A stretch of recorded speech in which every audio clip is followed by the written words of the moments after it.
expectation, the bias, is defined as the expectation of the estimator minus the target parameter we want to estimate.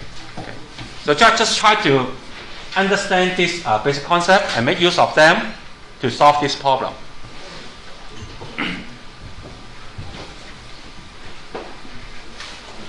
If you have finished this, then you may try to work on the article.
So you buy one too?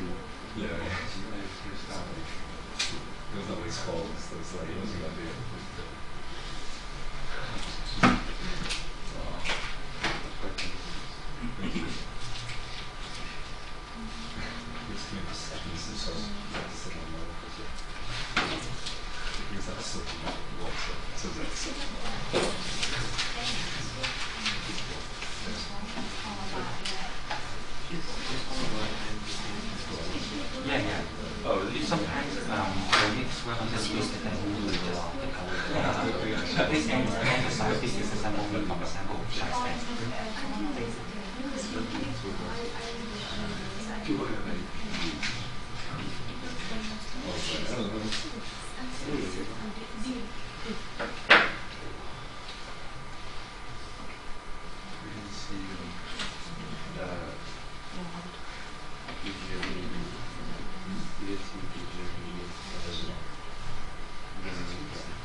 see you? I mean, I was.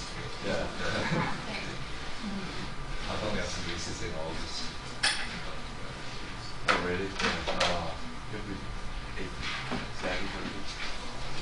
No, we for the This is the sample mean of X. Okay? This is the sample mean of the sample. So the estimator is k multiplied to the sample mean of the sample.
我这里试了一个设置。哦， Now, there will be a 1 over n here. Here the sample mean. The sample mean is the sum divided by n. That's the normal.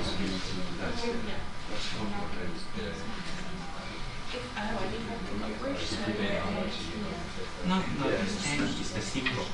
So sometimes when we write out the sample mean, then to emphasize it is from a sample of size n, we put an n as a subscript. Sometimes when it is well understood, we don't put it subscript. So this n will not work. It just emphasizes that it is a sample with size n. Yeah. Oh, shit. So when you write this into this, you see that's the property. So it becomes the populator variance divided by the sample size. Variance of the sample mean will be equal to the same square over n.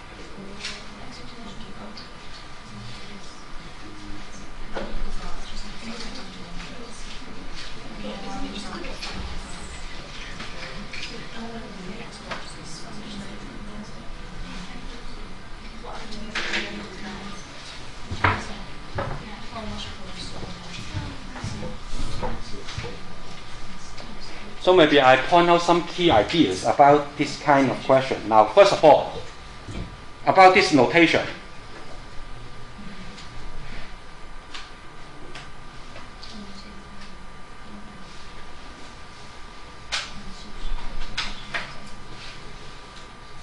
Now, this is a sample mean, of course, but sometimes you see in some lecture notes or in some textbook, people would like to use this notation with a subscript n here.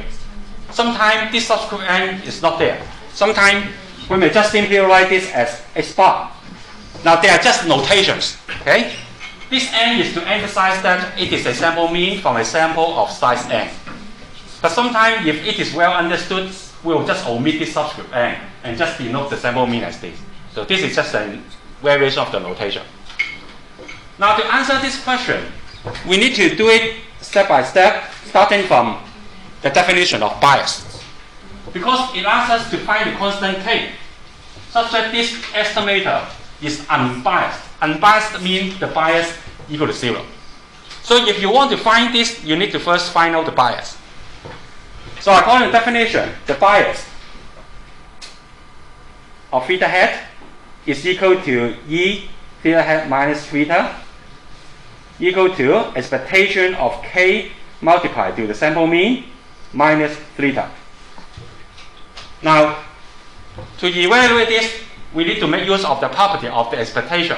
When we have a constant multiplier, we pick this out of the expectation, it will become k multiplied to expectation of the sample mean minus theta. Next, we need to find expectation of the sample mean. Now, this is where we use this property. From a random sample of size n, expectation of the sample mean is equal to the population mean. So it is equal to k multiplied to the population mean minus mu. But we also need to find out the population mean. So we need to make use of your background knowledge about uniform distribution.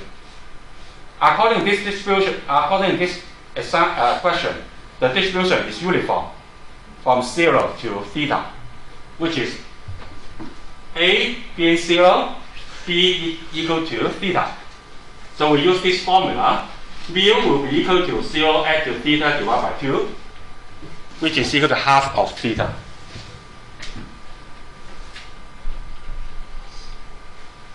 So this is how we find the bias. Now after we find the bias, you also need to know what it means by unbiased. Unbiased estimator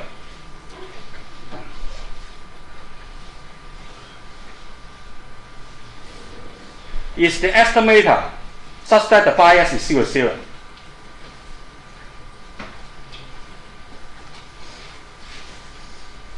That's the meaning of unbiased.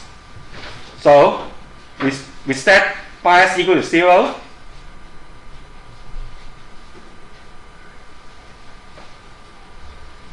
And solve an equation, we can find the value of k. So this is the flow of the logic, how we can solve the problem. Starting from the information given in the question, the requirement, what we are asked to find, and then we do it step by step. Now after that, the second part of the question asks us to find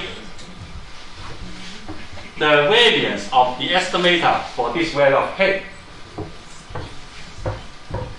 So this is what we are asked to find. The variance of theta hat. Now this time k is equal to 2, so we substitute k equal to 2 into the estimator. So we are asked to find the variance of 2x bar. Now again, you need to know the property of the variance. When you have a constant multiplier inside the variance, if you take this, pull this constant multiplier outside the variance, don't forget to take the square of it. Because variance, in calculating the variance, there is some operation of taking square. So you have a constant multiplier working on the variable, you take this out of the variance notation, then you need to take the square of it. So this is the property of variance. Now finally, we need to find the variance of the sample mean. So this is where we need to use this property of the random sample. For a random sample, the variance of the sample mean is equal to the population variance divided by n.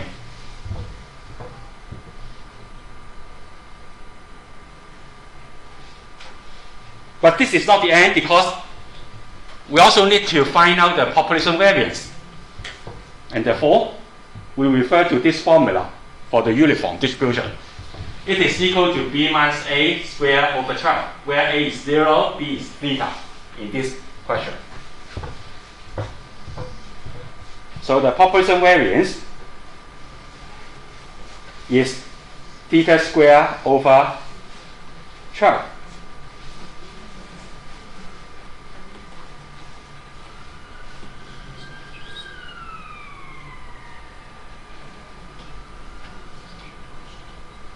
So this is the answer to this question, the variance of this estimator. Okay? And of course, we know that it converges to 0 as n tends to infinity because we have an n in the denominator. So I just want you to know about this kind of question. It will involve a lot of basic knowledge and background knowledge. Especially this general property of the random sample. Expectation of the sample mean equal to the population mean. Variance of the sample mean equal to the population variance divided by the sample size. This applies for all the random samples.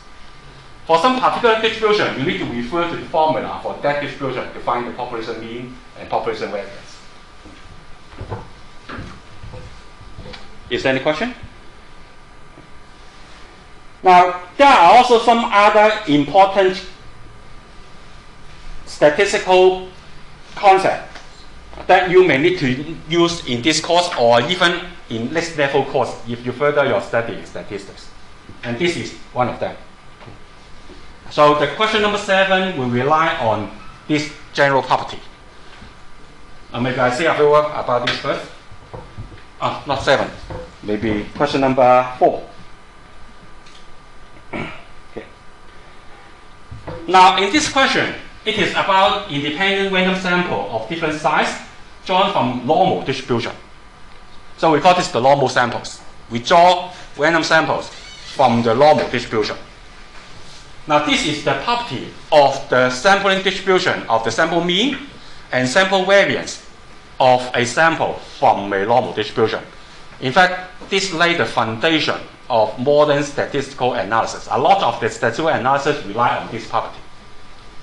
So whenever you have a random sample drawn from the normal distribution with mean mu and population variance sigma squared, then the sample mean will follow also a normal distribution with expectation equal to the population mean.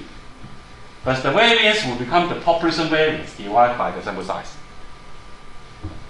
And besides this, we also have some distribution related to the sample variance. This is the sample variance. If you multiply n minus 1 to the sample variance and then divide by the population variance, this will become a statistic that follows a chi-square distribution with degree of freedom n minus 1.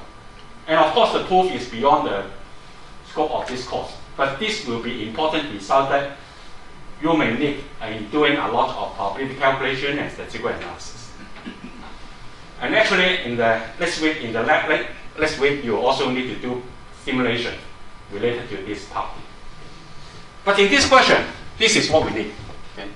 So try to spend a little time to think about how we can make use of this to answer this question, to find the probability required.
Yeah, that's the expectation. The sample mean is in the trend. The actual percent only can be related to the trend.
Oh.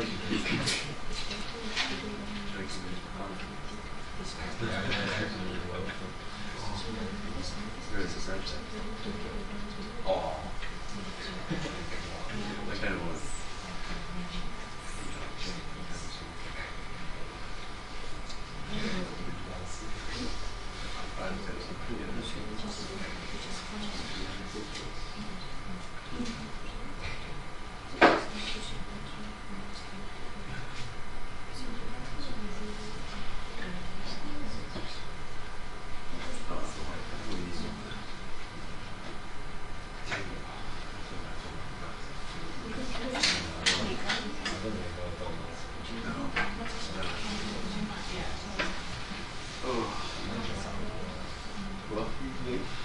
Really? Why?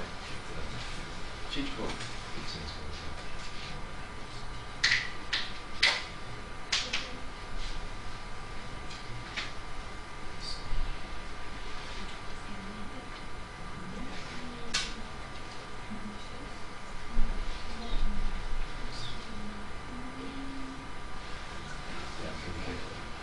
Okay, actually, like, really funny.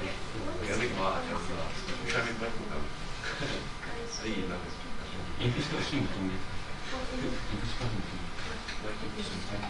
That will be used in question number 7.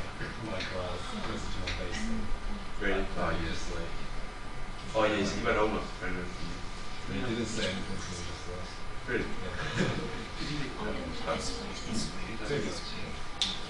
Yeah, I love it when I said his eyes are wide open like 6 months.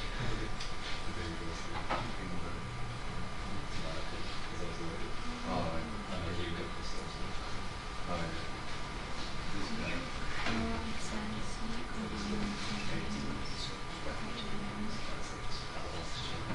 oh, then good. You bushes? You bushes?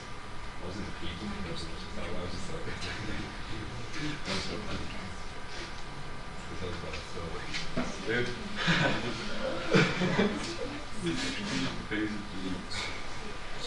So strong. I think it was just the key that like screwed as well.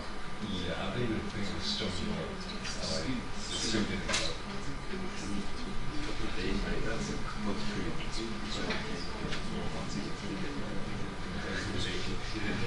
I think I did like a full screen. Yes, that was a cool. The second one, I was like, Yeah, yeah, that's what the seven.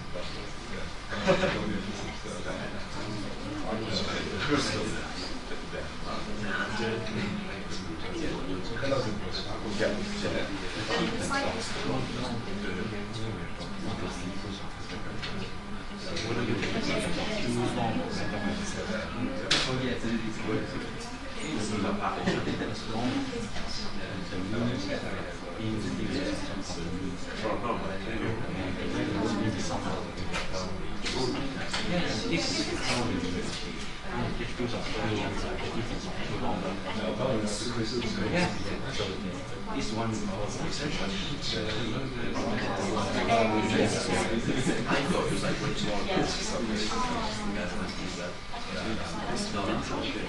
it's like the excess.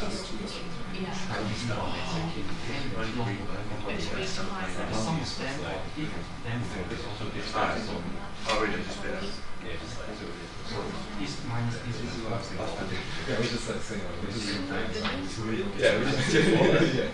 I don't know, my Squishes. I didn't go with it. I didn't go with it. Yeah, I think it's part of the experience now. Yeah. So our kin used to call it. Yeah. it doesn't mean the actual area of the demo on average it is in zero, but the actual Oh, sorry. Your second slide indicator goes to no, yes. I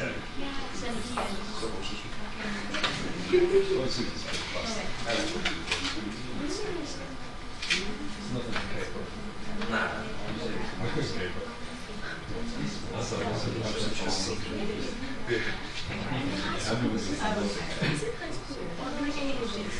yeah.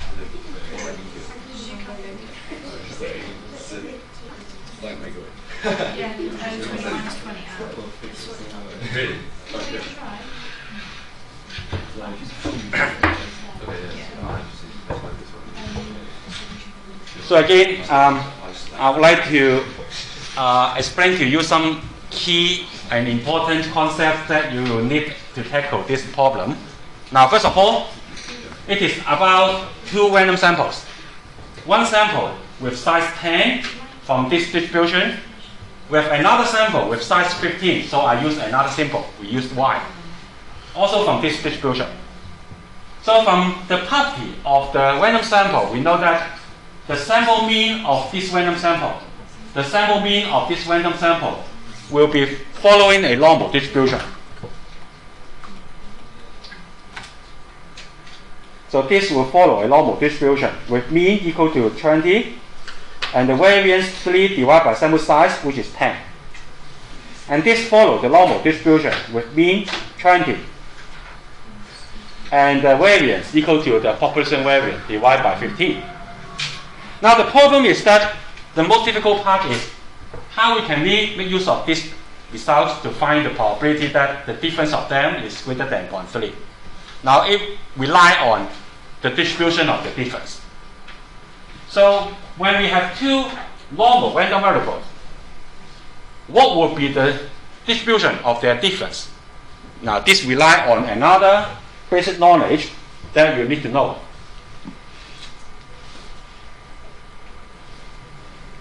If you have two independent normal random variables, you take the difference of them. It will also follow the normal distribution, with the mean equal to the difference of their means, 20 minus 20. But for the variance, don't test the variance of them. Don't test the difference of the variance. We should add them together.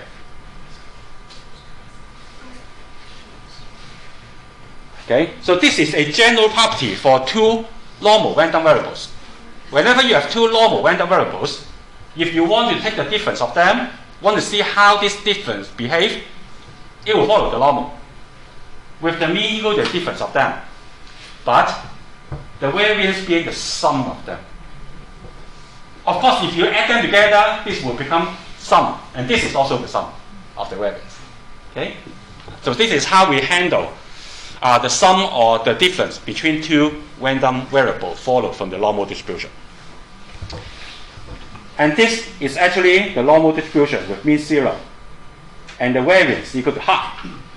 Now once you get this, then the rest will be a typical question, finding the probability of the random variable following the normal distribution with the absolute value greater than 0.3.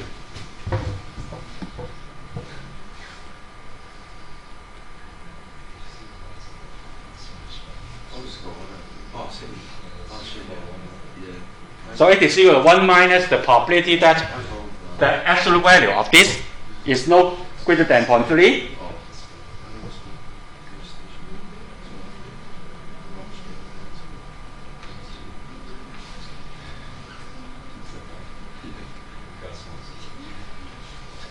Or we can write this as the probability that this random variable is within minus 0.3 to 0.3.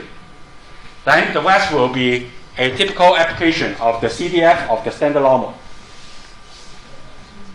The CDF 0.3 minus the expectation, which is 0, over the square root of the variance.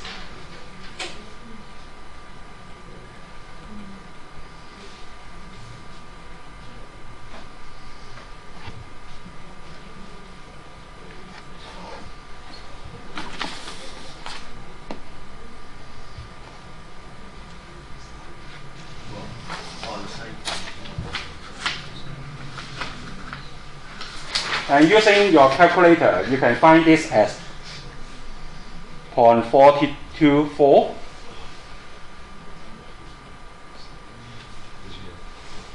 And we need to make use of the standard normal distribution table to find the CDF of this compound and also the CDF of this compound. Or you can use R to do the calculation.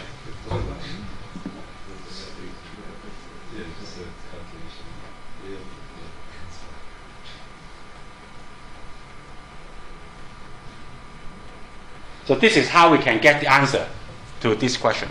Okay? So the key concept that you need to know is that, of course, the property of the sample mean from a normal sample, and also how we can find the distribution of the difference of two normal random variables. Is that a question? So let's move back to question number 1. Because I find that, especially in the last lab, some students may not be very familiar with the concept of normal approximation to binomial. And this is a question related to this kind of approximation. Try to spend a little time to think about how to tackle this problem.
Because the notional proximity is 1.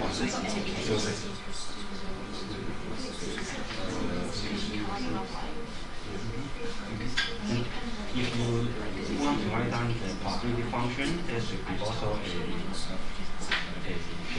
multiplier for the binomial. Binomial, there is also a combinatorial numbers to the NCR. For the binomial, yeah. For the PMF of binomials, the PMF does also this concept. But in this question, we don't need to use this. We don't need to use the PMF. We don't need to use the PMF because we are trying to approximate using the normal. So we don't need to use the binomial PMF to do the calculation. So what would be the probability distribution? This distribution of is this one.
So I guess because I have only a few minutes left, so I guess most of you know how to answer part one.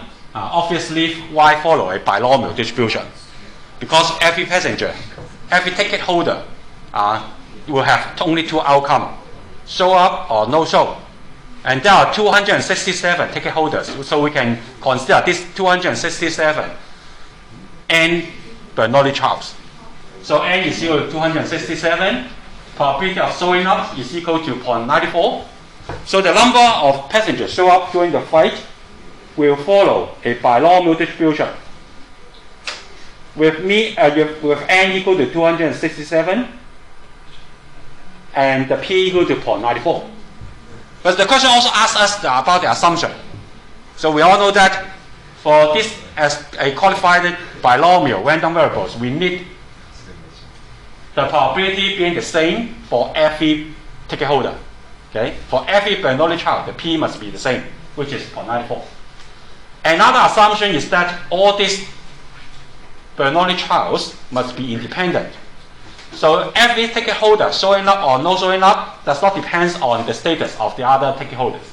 Actually, this is not really that realistic. If imagine that this passenger buy the tickets in a group or in a family, so they will affect each other. Right? But here, let's just assume we have this assumption satisfied. Now, the expectation of the binomial random variables is equal to, according to the formula for the binomial, it is equal to n times p.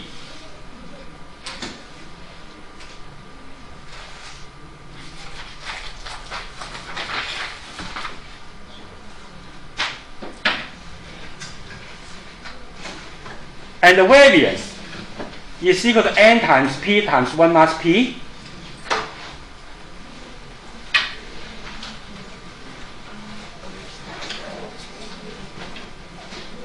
So I guess all of you know how to calculate the expectation of the variance using the formula. Now, about part 2. Part 2 asks, is it appropriate to approximate the distribution of y using a normal distribution? What does it mean? It means this distribution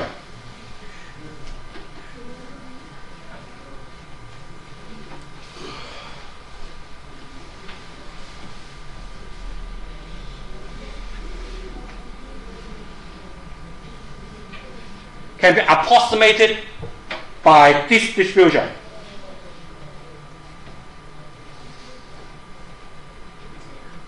Because this is the expectation and this is the variance. So we may approximate this distribution, which is distribution of y. Instead of using the binomial, we use this distribution to do all the calculation of probability related to y. That's the meaning of the normal approximation. But under what scenario this can be well approximated by this? There will be a so-called rule of thumb. We need the sample size not too small, or we need the sample size large enough. We also need the distribution not too skewed, because the normal distribution is symmetric. So we want the distribution not too skewed. So what does it mean by, under what scenario this distribution will not be too skewed? When the value of the probability is not too large, and also not too small. And there's a rule of thumb.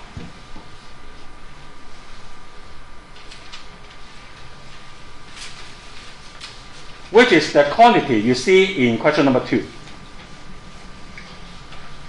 Whenever the sample size is greater than the maximum, 9 multiplied to the maximum of these two numbers, then that will guarantee that n is not too small, and also p is not too large and not too small.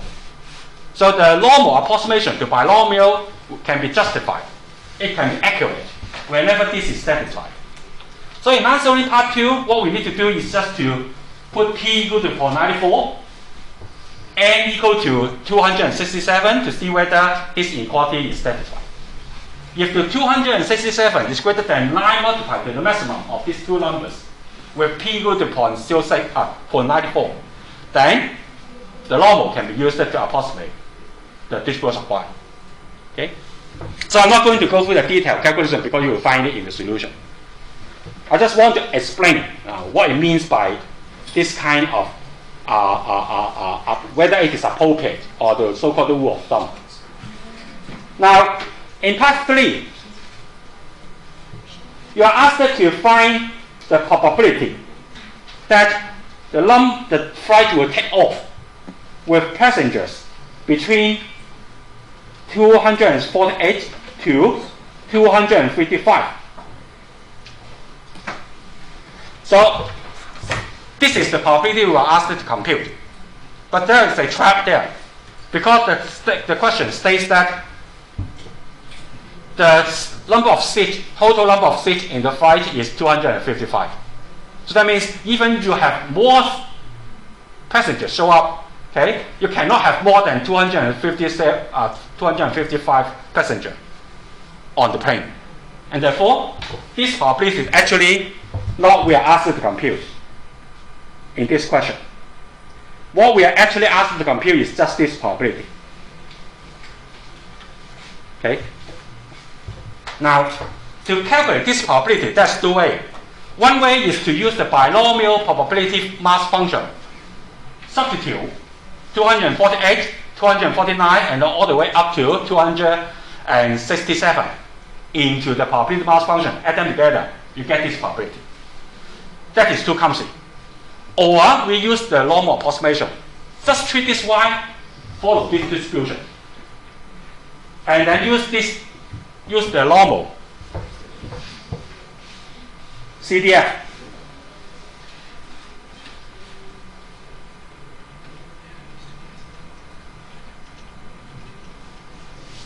To calculate this probability. And the approximation can be quite well because this is satisfied. Okay? Now, one thing you need to keep in mind is the continuity correction. The binomial is a discrete type random variable. Normal is continuous. So in order for them to be compatible, we need to take into account the 0.5 deviation. You may imagine that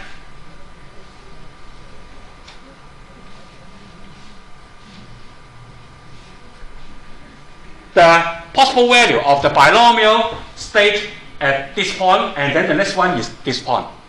From 248, next one is already 249. There's nothing in between. But for normal, this is not the case. There will be always number between different numbers for normal distribution. Therefore, if you want to find out the probability that y is greater than or equal to 248, we have 247 here. Then the probability we need to evaluate should be somewhere towards the right-hand side of this point. So that's why we start from 247.5. Okay?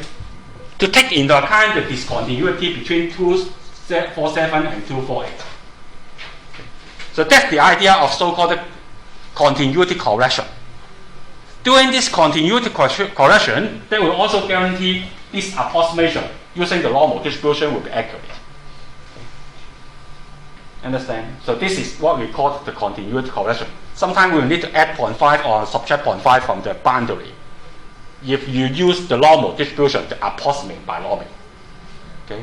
Whether we are adding this 0.5 or subtracting the 0.5 depending on we are taking the greater than or equal to, or this is the strictly greater than. Sometimes drawing the graph will help us to find out the way to do the continuity correction. Okay? Is there any question? Okay. Actually, there is much more course material covered in the example stage, so I